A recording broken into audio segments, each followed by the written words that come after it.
Today we are going to talk about 7 easy money moves that you can make that really won't take that much of your time, but actually can have a very positive impact on your finances. Some of them are going to help you earn more money, some are going to help you save more money, and some are just going to help your overall financial security. So if that sounds good, hang tight. We're just about to start.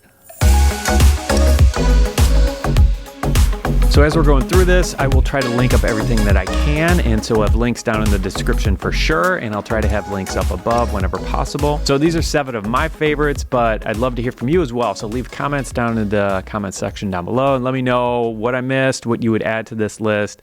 And yeah, that'd be great.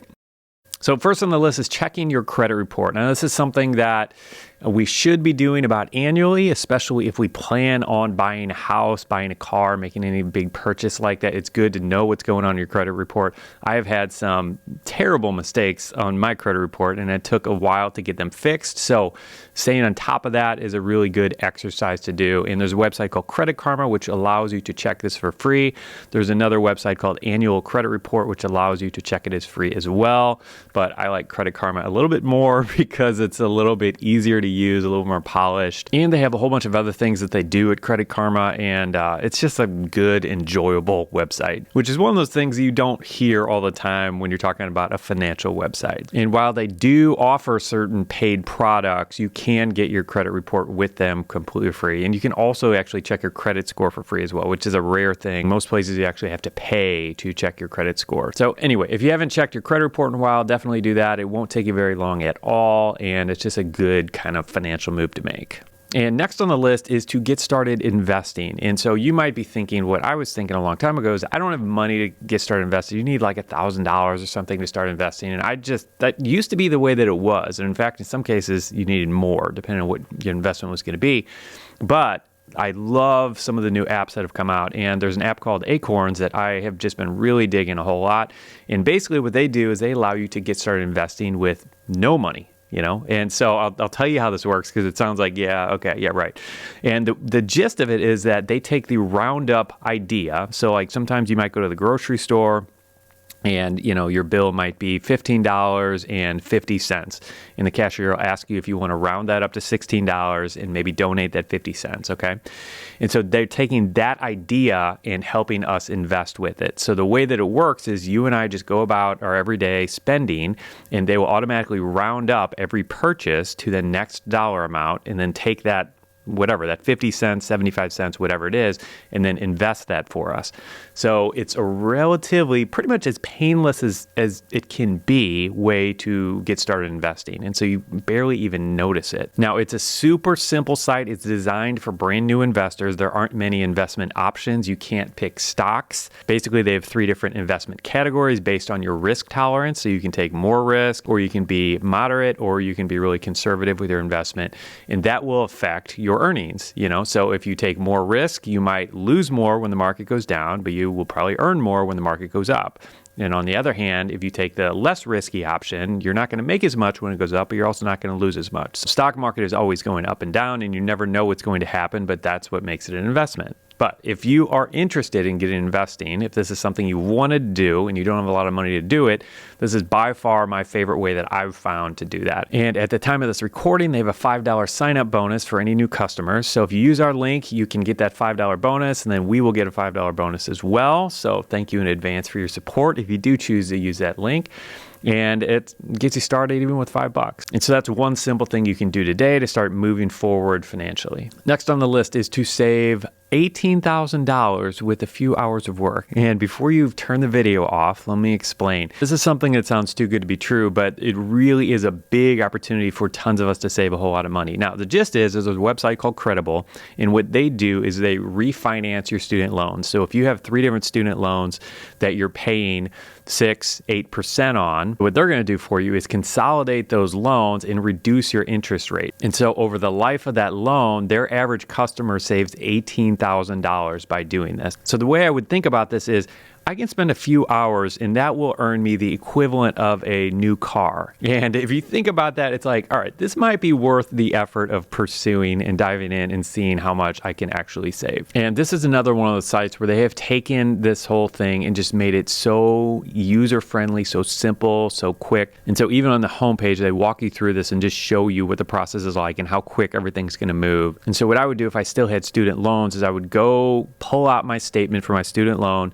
and see what interest rate I'm paying if I didn't know. And then I would come over here and just see what some of these numbers are. And if any of these numbers on this page, on this Credible homepage here, are lower than what you're paying, really, it just makes sense to do this. You're just going to save money. And even if you don't save $18,000, it's going to be worth your effort. It's going to be worth the time spent. And since $18,000 is the average of their customer, there are going to be some of you watching this who are actually going to save way more than that. So this is one of those things that's definitely something to consider, and it's low-hanging fruit. It's a lot of money that can be saved with a very small amount of time actually invested. All right, next on the list is a website called Survey Junkie, and as you might expect, this is a website that pays you to take surveys. And I've been looking at different websites like this for years, probably 5 or 6 years now, and kind of evaluating them. And to be honest, a lot of the survey websites are just kind of spammy and just not real reputable. And that's what I like about Survey Junkie, is that they actually do this survey thing well and not spammy. And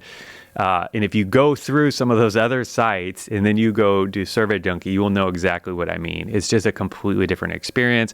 Now, this definitely isn't something you're going to get rich doing, but it is a way to make a few extra bucks. You know, maybe while you're watching Netflix or something, like you can be sitting on your laptop and taking some surveys and making a few bucks. So really, really simple thing to do. But it's a way you can make a few extra bucks just while you're watching TV. All right, next on the list is to swap out your credit card for one that actually is going to give you better rewards. Now, if you are not using credit cards, I don't think you should get a credit card just for this purpose. Additionally, if you are someone who has a hard time, honestly, if you ever don't pay your balance off at the end of the month with your credit card, it's just not worth it. The rewards are only beneficial to those who do not pay any actual interest on the credit card. So if you're somebody who's paying interest because you're carrying a balance from month to month, just ignore this one, move on to the next one. But if you are someone who is paying off your credit cards at the end of the month every single month, and you don't have a good rewards credit card of some sort, you are actually missing out on a lot of potential benefits. And I won't go into all the details of what we've done, but basically my wife and I have traveled across the United States for free the last 5 years. We've gotten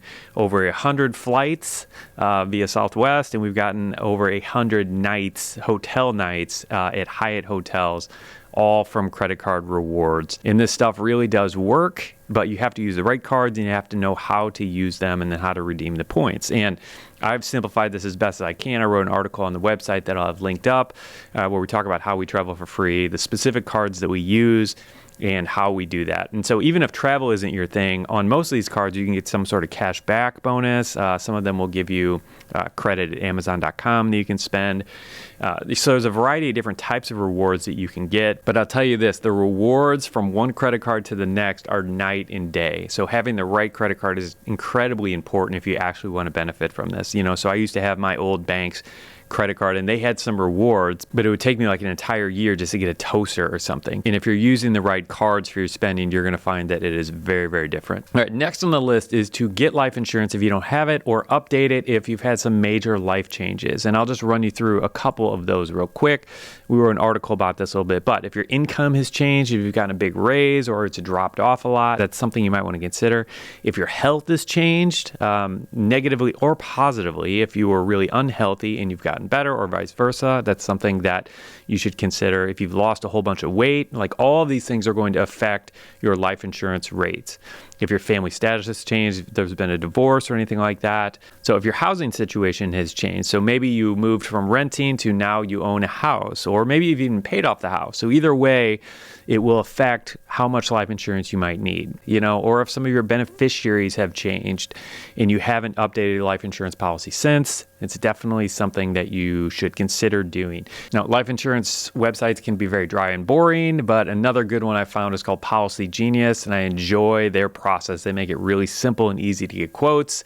which I like. There's a common theme here. I like the websites that make it really quick and easy. I mean, I think we all do, right? But Policy Genius is one of those, and that's why I recommend them. All right, and last on the list is to rent out your house on Airbnb. Now, obviously, it's isn't something you can do today, but just to be thinking about that, maybe to get signed up with them even, so that next time you go out on vacation, you can rent out your house and make some money. And I mentioned this in another video, but we have some friends who every time they travel, they rent out their house on Airbnb. And sometimes they actually earn money while they're traveling, covering their travel expenses, and then still earning money on top of that while they're traveling because they're renting their house out on Airbnb. So a lot of people think of Airbnb just as if I have a second house, a vacation home or something like that, I'm going to rent that out on Airbnb, but it really doesn't need to be the case. There's some kids who even rent their dorm rooms out on Airbnb. So there are a lot of different options, and there's a lot of money to be made depending on where you live, what your metro area is like.